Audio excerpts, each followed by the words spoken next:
shot him 6 more times, and he was motionless on the ground. Hypocrisy of the right being the pro-Second Amendment team It's historically. actually laughable at this point. Nothing, he should not have been killed in any scenario. Well, I think there's a very lack of soul and heart in the way that some people are even talking about his death. I think a more apt comparison for Noem would be Rita Skeeter I from was even Harry gonna say Potter. this, defending her and the DHS, who, like we said, are just mouthpieces for Rump at this point. Like, President Rump.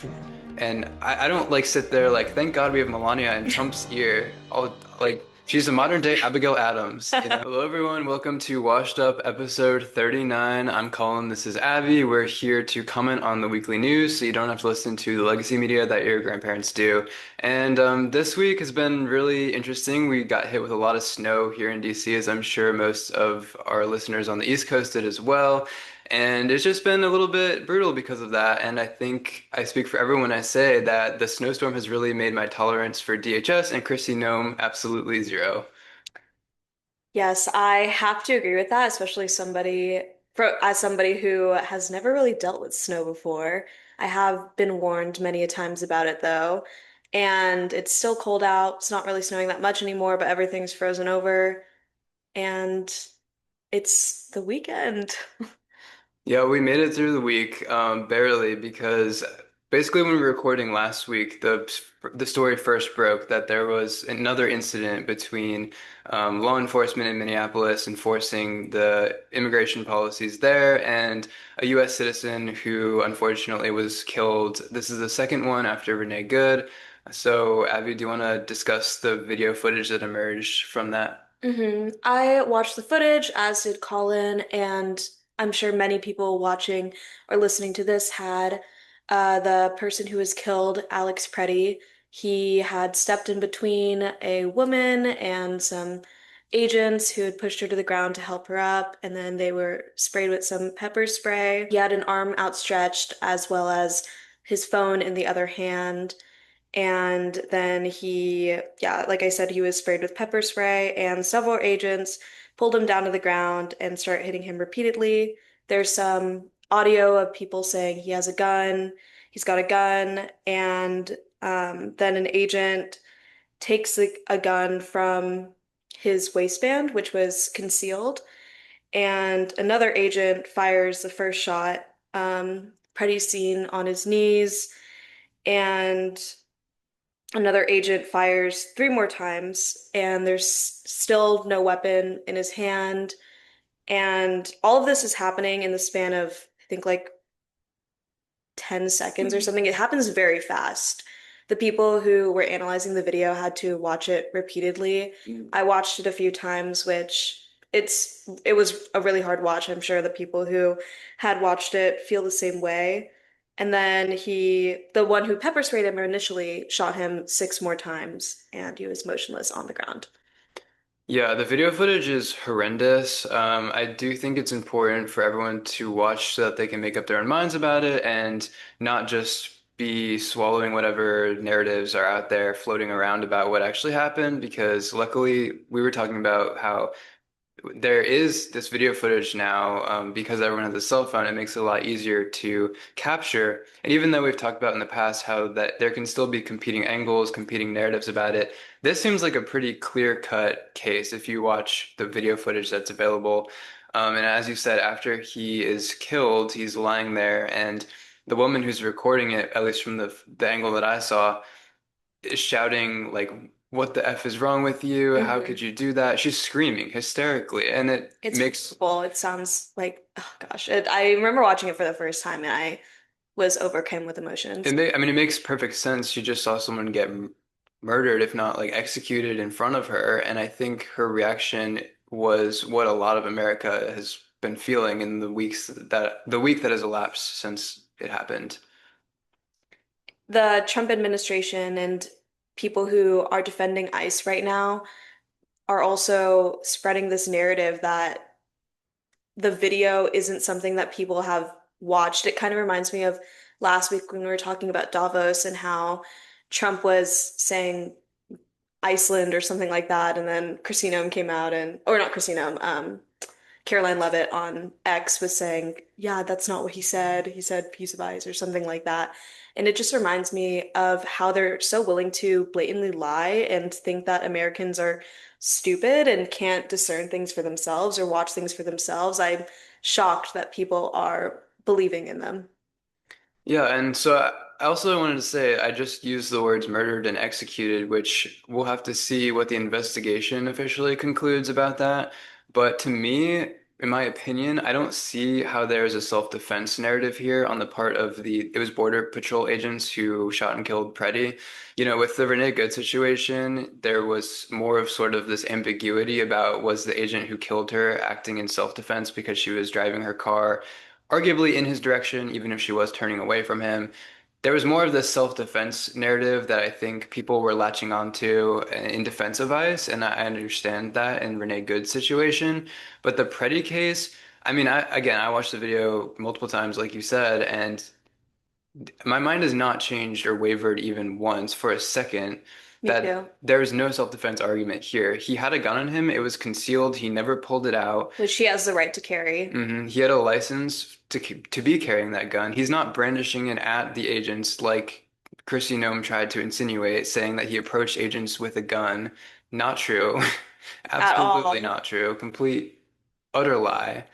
And again, he's acting in defense of a woman who they shoved extremely hard to the ground in a completely brutal, barbaric way that is just absolutely disgusting. So there's in my view, my opinion, no self-defense argument by the agents saying that Pretti was attacking them or that they were under threat for their lives. I just think it's utter BS. I agree with that. I think that there is no line for self-defense in this at all. He was carrying his phone, and the fact that he was even on the floor and they continued to shoot him, I will also say that was a murder and an execution. And so one of the arguments that emerged early was maybe there was an accidental discharge of Pretty's gun as they were trying to take it off of him, but then they later determined no, that didn't actually happen, which only makes it worse that they really were just shooting to kill him, almost unprovoked, it seemed. In that particular case, like we said, he had not acted in aggressive fashion at all.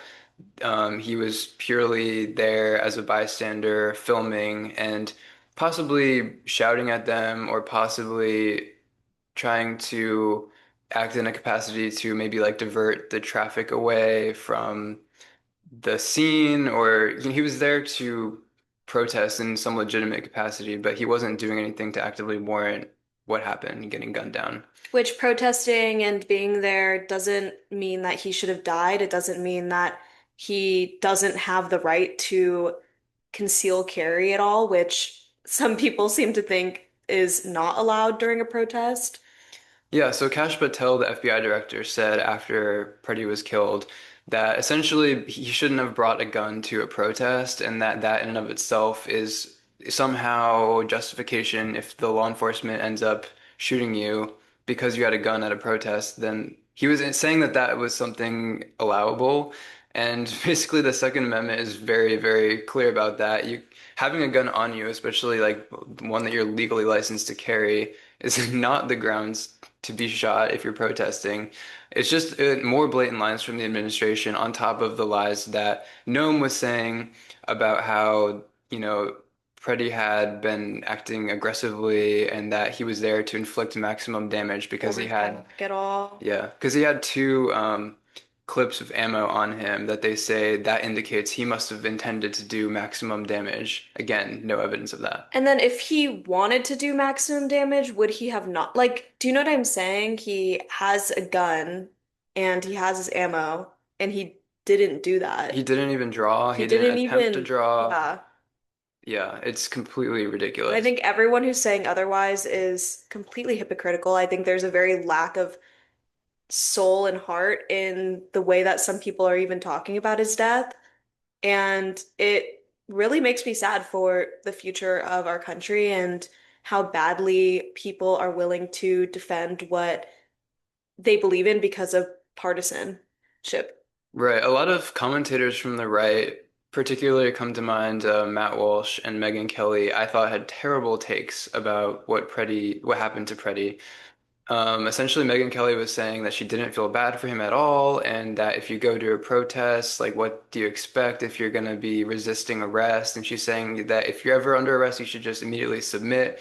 And she also was saying just some really like I thought heartless comments about how she was saying like notice how I didn't get shot last weekend because I was at home and that's what other people should be doing and if you're gonna protest you should be essentially like silent and just stand there and not be aggressing or in any way, shape, or form, even though Pretti wasn't aggressing in any way in that video.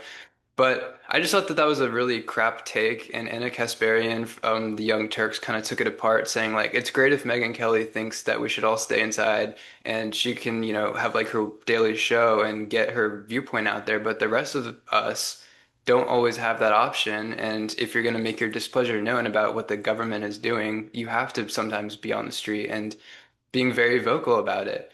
And I thought it was kind of a stance of like privilege to say like, well, what did he expect almost?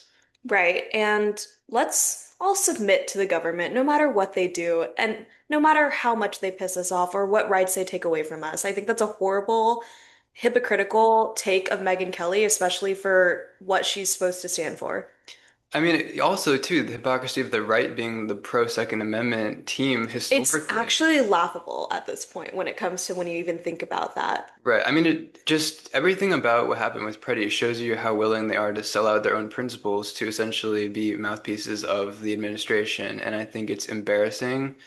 And I'm taking notes about who on the commentary side on the right has been making these, I think, heartless statements that are also selling out their own principles. Hmm. Do you want to talk maybe a little bit about Preddy and his background and who he was? Because I think that's also relevant here. He was an ICU nurse who worked with veterans, and a lot of his neighbors, and I saw even one of his students who spoke out talking about his character and just stories of him being shared on social media have made me pretty emotional. What have you seen about him and his background? Yeah, I mean, he worked with veterans predominantly, and I saw a video of, for instance, of one of his like veteran patients had passed away, and so I guess it's kind of customary to like honor their service and announce that he had passed, and so Preddy is the one doing that, and it was a very heart-wrenching video. I definitely got emotional watching it, because I think it showed a level of character that Pretti has in the face of this really difficult job that he had, but he's doing it in service to people who have served the country, and I think showed a lot of honor and dignity and compassion in his capacity as an ICU nurse. And so to know that like that's the person who got killed in that video, it definitely I mean, no way that you spin the video would make it acceptable, but it Yeah. definitely added this like extra layer to it, to learn a little bit about the human side of who Pretti was. And like you said, like regardless of his background, everything that happened in this video, if you watch it, if you have any sort of common sense, shows that nothing, he should not have been killed in any scenario. But the background of him is also just this extra layer of tragic.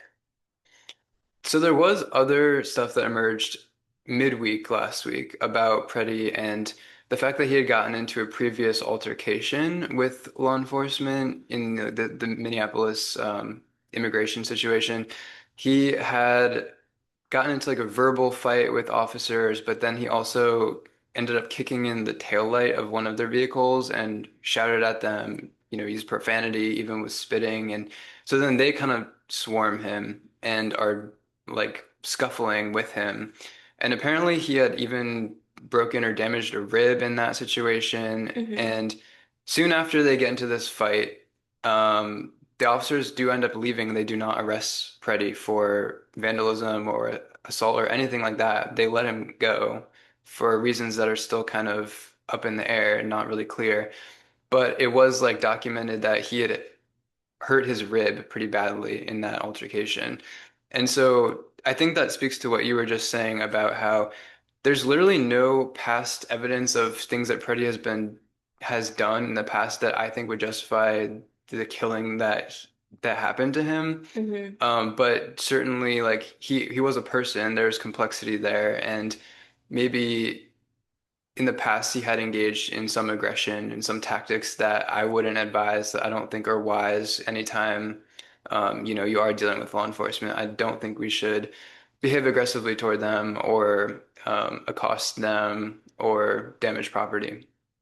But even with all of that, it's just crazy that he was killed in such a way. I even was kind of thinking about Renee Good and how she was killed, and people love to bring in, the legality of things and about what they should be doing, what they shouldn't be doing, and forget about that human aspect, which I think we have been talking a little bit about too, even behind cameras. And right now I'm bringing it into it too, about how people just forget to treat people like humans.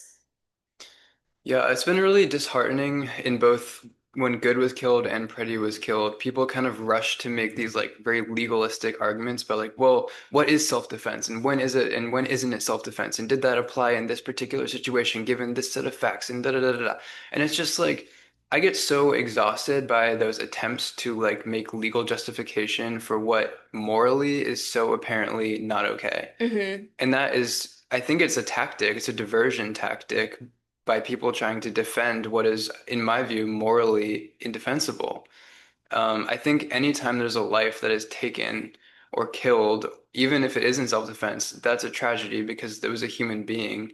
And, I think as a society, it only makes sense that preventing as much loss of human life as possible is the best policy. And for to even be making arguments like in justification of someone's death or killing feels wrong to me on pretty much every level.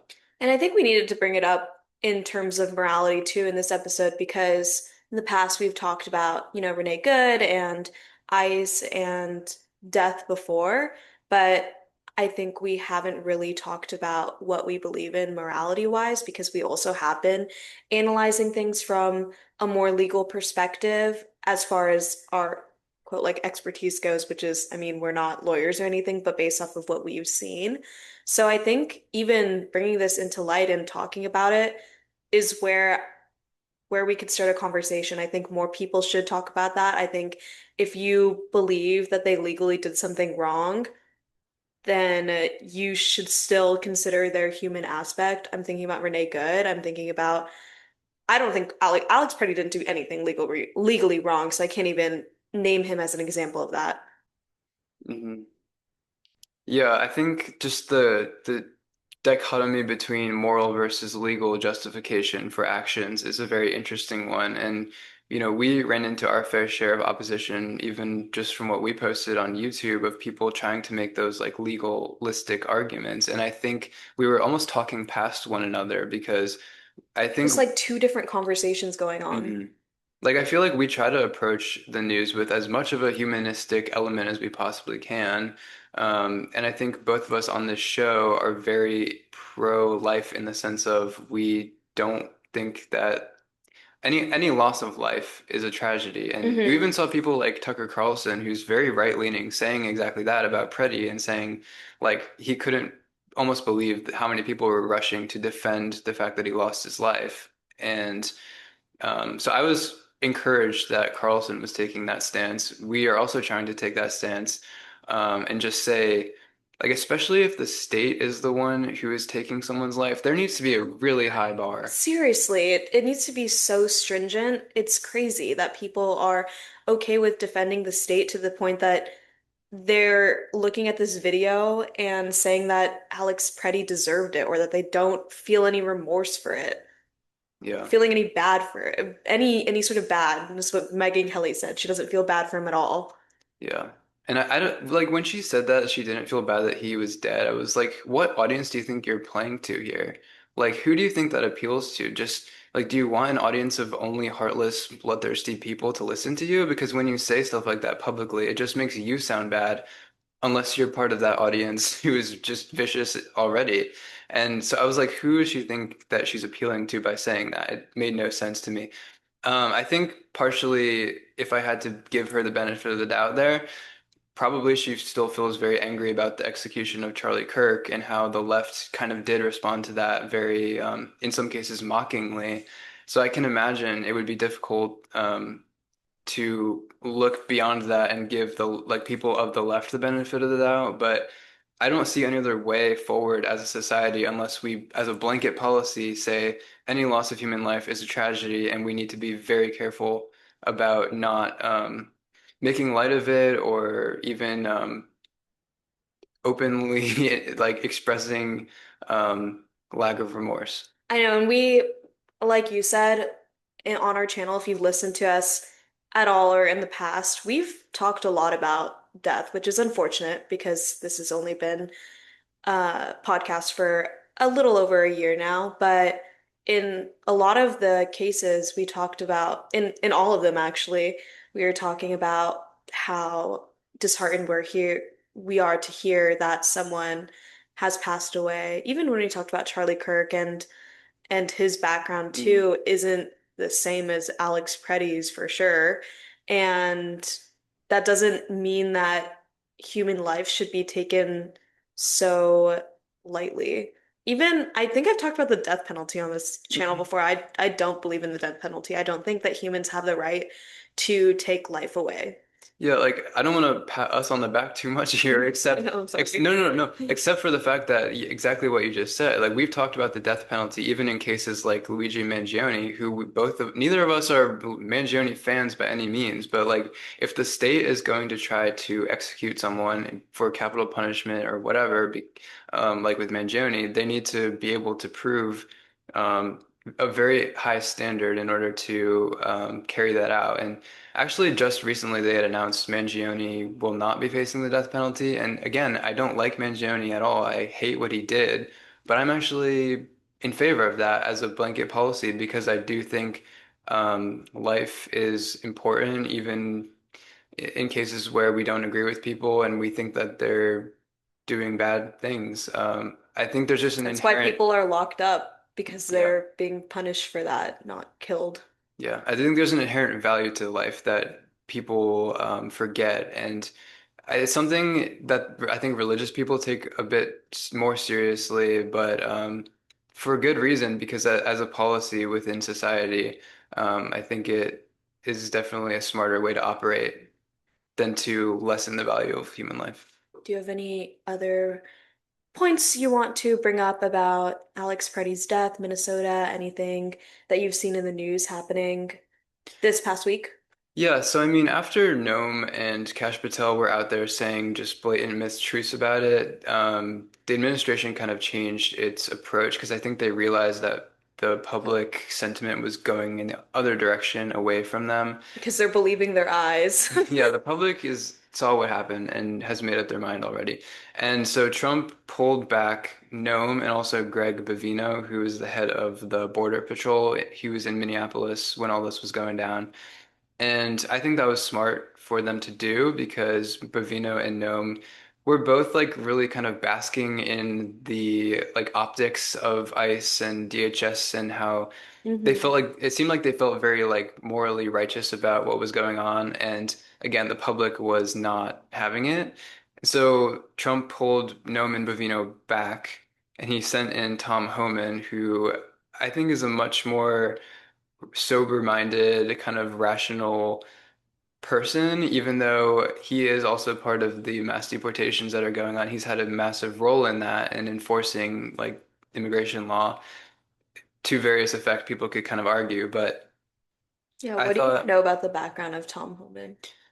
I know that Homan has worked in immigration for a really long time, serving under multiple different presidents. I even know that Obama had given him an award back when Obama was president for his work. And I think people can argue that people who are very anti-deportation definitely wouldn't be a fan of Homan because he is a big part of the operations to deport people.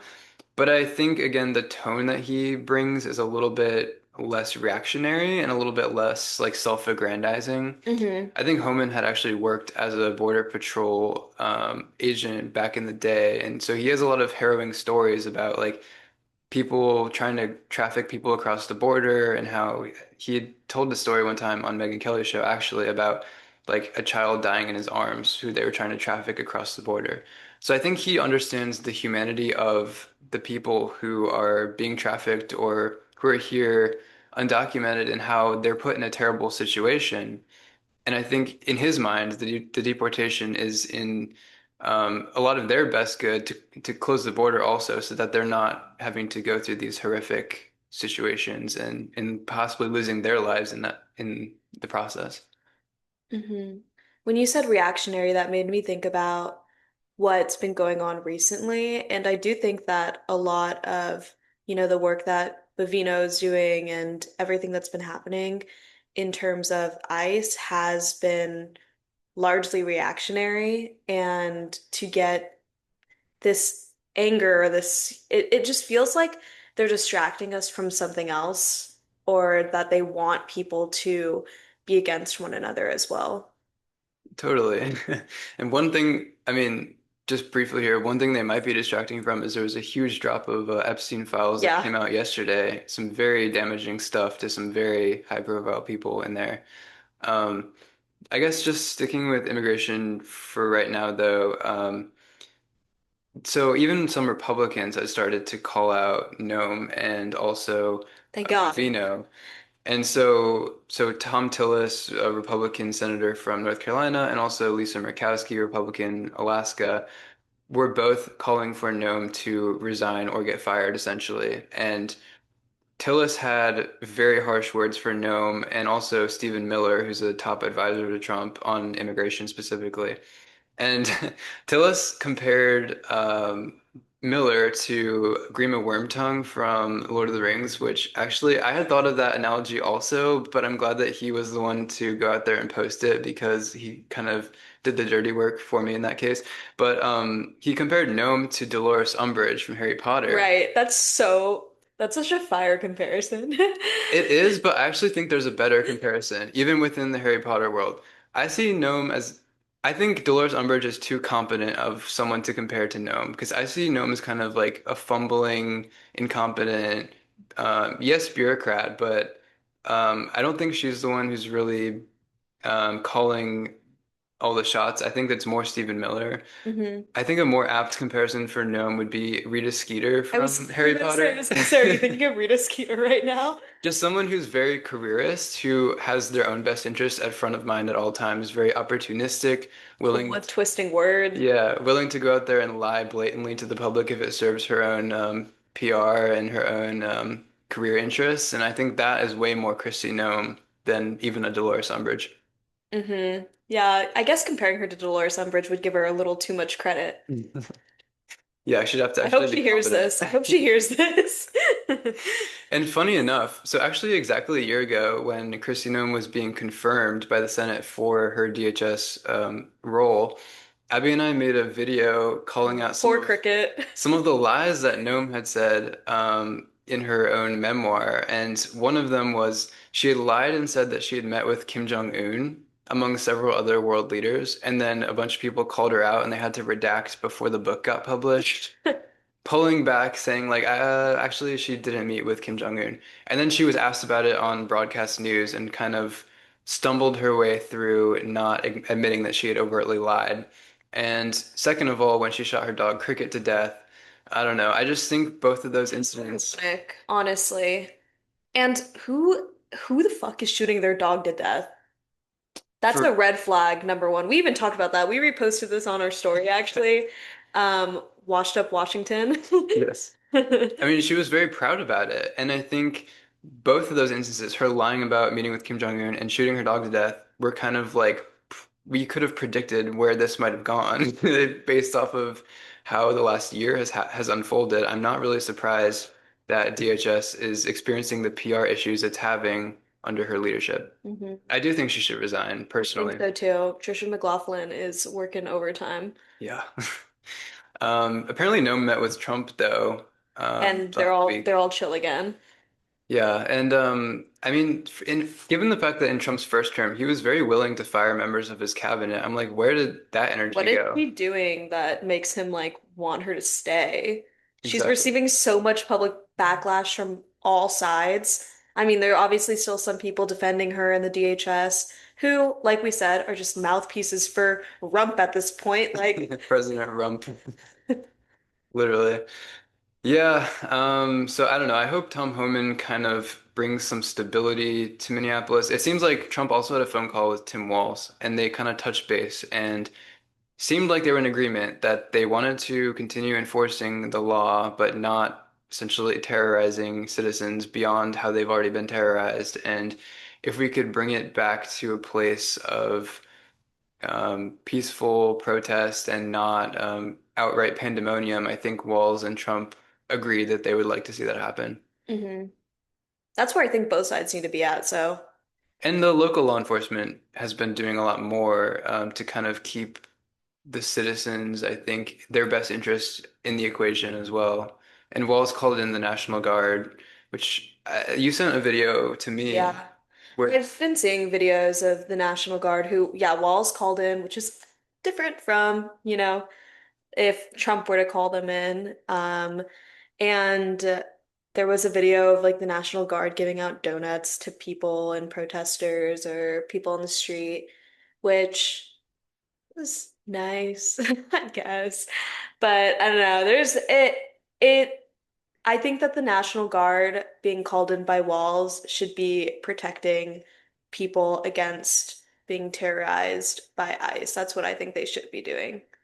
yeah, just kind of like maintaining order in a productive way for the people who are local there and making sure it doesn't escalate in any way. Like what happened with in Minneapolis in 2020, where like a bunch of businesses got burned down, it got very Hmm. violent, and there was like fighting in the streets openly. We don't want Minneapolis to escalate to that in this situation. So maybe the governor putting his foot down and saying, continue to peacefully protest if you'd like, but don't escalate from here, even though you might be very angry.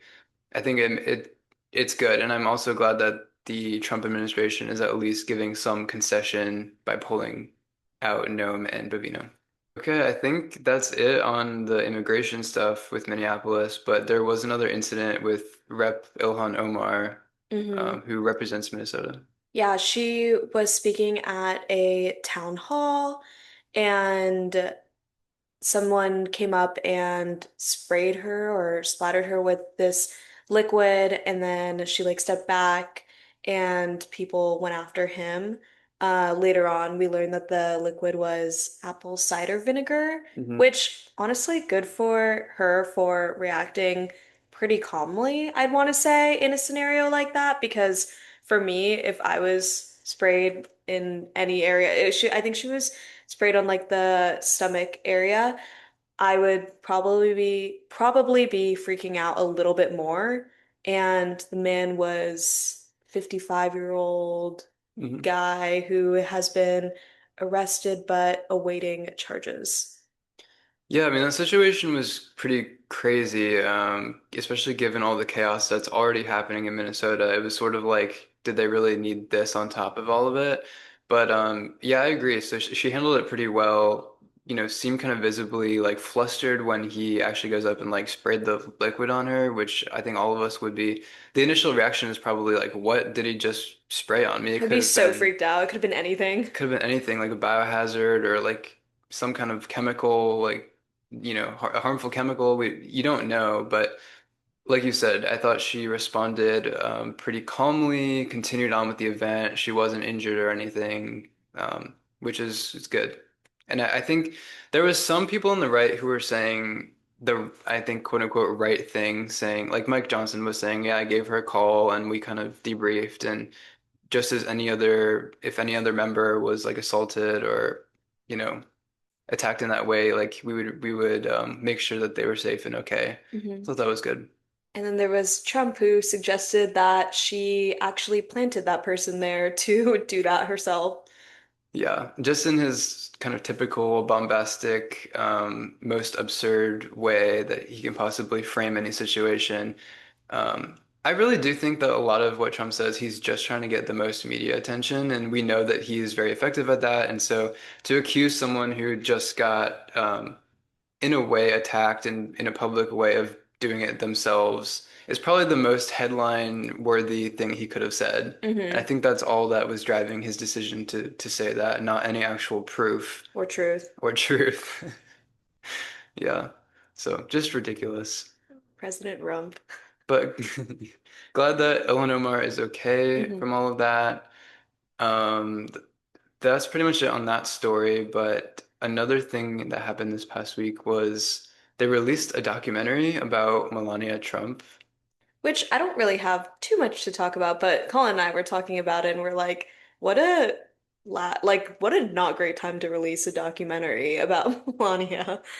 I know, like some situational awareness would be great. I'm sure that they talk about like what are the optics of this release going to be and everything. And to me, it felt very much like Marie Antoinette, let them eat cake. Like the world is kind of burning. Affordability is a huge issue.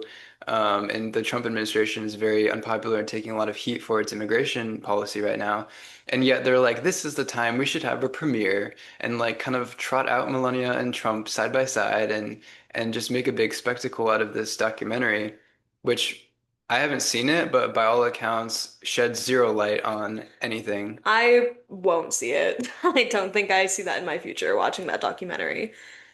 To me, the way that they framed it and advertised it, it kind of they try to make it seem like Melania is sort of like this like mob wife, which was a trend last year a bit among Gen Z, but like how everyone wants to grow up and be like a mobster's wife. They tried to kind of portray Melania as like always one step ahead and like pulling all the It's giving way strings. too much credit. Yeah, I agree. Like I don't think there's any evidence that she's like this mastermind. And I don't like sit there like, thank God we have Melania in Trump's ear. Oh, like she's a modern day Abigail Adams, you know? So I feel like yeah, the release of it was pretty tone deaf and Yeah, I agree with that. a lot of people who they invited I heard canceled like last minute and didn't show up, like guests of honor at the premiere. Like who? I heard like Riley Gaines was invited, didn't go. Brett Baer, Fox, I mean, it's didn't a go. pretty bad look if you go, to be honest. Like you said, like the let them eat cake thing. Like I could only imagine the people going who probably get torn apart just a little bit, being like, okay, there's so much more that you should care about or attend over Melania's documentary premiere, Someone who did go though was Nicki Minaj. which is so okay. We were just talking about this. Gen Z, I want to say, has grown up loving Nicki Minaj. You know, she has some classics, some cult She got some classics like bangers. Super Bass. Super Bass, like Super Bass. why did I just blank? I'm like Super Bass. No, Nicki Minaj was doing her thing growing up. I think that at even parties in college she would still play and stuff. But yeah, she's Trump's number one fan. Starships. That's another one. She stated it herself that she is Trump's number one fan, and it's losing her a lot of credibility amongst, you know, her fan base, who very much I would imagine are not Trump supporters at all. Yeah, at another like event last week, Trump even gave Nicki Minaj like the Trump Gold card, like the immigration card, which in the past they've tried to like advertise this. We'll sell you for $5 million. You can basically like buy your way into being a US citizen. And so Trump gave her like kind of a ceremonial like as a gift, the gold card because her immigration status, I don't really know the whole backstory on it, but a lot of people have been disputing it, saying like she's not even here legally, and there was even a petition going around to like have her deported. So it's just very ironic that Trump would be so quick to like acknowledge her citizenship and be like, yes, because you're my number one fan, I'll do this huge favor for you. Yeah, some people are conspirizing that she's siding with Trump slash boosting him so much because she wants full citizenship or something like that, or that she has somebody else had said that she has family members who want to be pardoned. Mhm. So I don't know, maybe she's playing the long game. I mean, it seems like a grift to me, but pretty much everything these days feels like it's a grift somehow or another. So I don't know. I'll keep listening to her music, 'cause I don't know. I like a lot of her songs. Anytime she's a featured artist, I do think she tends to make the tracks better. So Yep. Gotta keep that eye out for selener. Anyway, that's all that I probably got for this week. Me too. Kind of a It's roller been an coaster. eventful week, and I hope it's not too much to ask that next week is not so eventful, but we shall see. All right. Washed Just up out. about.